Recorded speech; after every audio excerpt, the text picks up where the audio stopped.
Connaissez-vous les métiers des ingénieurs réseau et télécom? Voici Paul.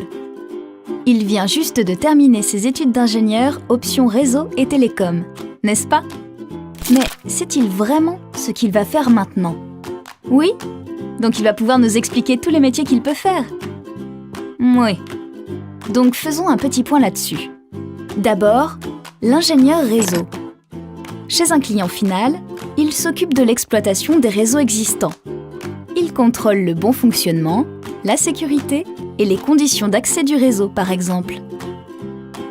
Lorsqu'il a acquis une bonne expérience, il peut devenir architecte au service études de l'entreprise. Il conçoit alors la configuration et l'architecture du réseau de communication d'une entreprise par lequel transitent des données informatiques. Les atouts du métier, le prestige du nom de l'employeur et la stabilité de l'emploi.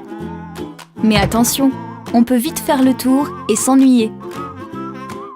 Chez un constructeur ou un intégrateur, l'ingénieur réseau s'occupe davantage de l'installation des réseaux et de leur maintenance.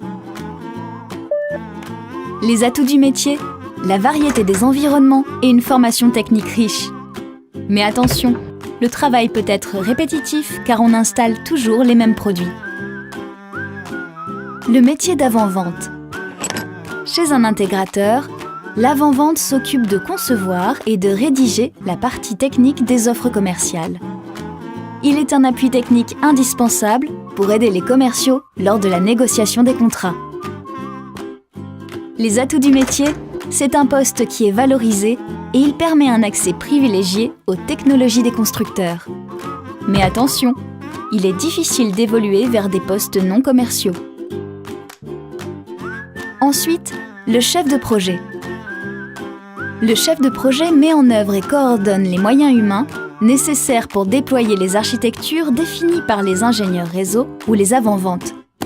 Il a un rôle d'organisateur et gère parfois de nombreux projets en parallèle. Les atouts du métier, une vision globale des projets et le développement de qualités personnelles comme le sens de l'organisation et la diplomatie. Mais attention, ce métier peut être stressant car la gestion des conflits et des problèmes est permanente. Enfin, le consultant.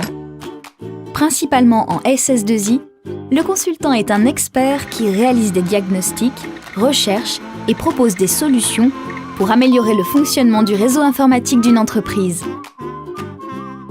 Les atouts du métier, une vision transversale et une évolution possible vers des postes prestigieux chez le client final. Mais attention, il ne faut pas y aller en sortant de l'école car un bon consultant doit d'abord avoir un bagage technique. Chez CNS, nous sommes tous des ingénieurs consultants. Ingénieurs car nous améliorons constamment notre savoir-faire technique. Et consultants car nous apprenons à développer quotidiennement notre sens du relationnel et une forte sensibilité à notre environnement. Rejoignez la tribu CNS et développez vos talents.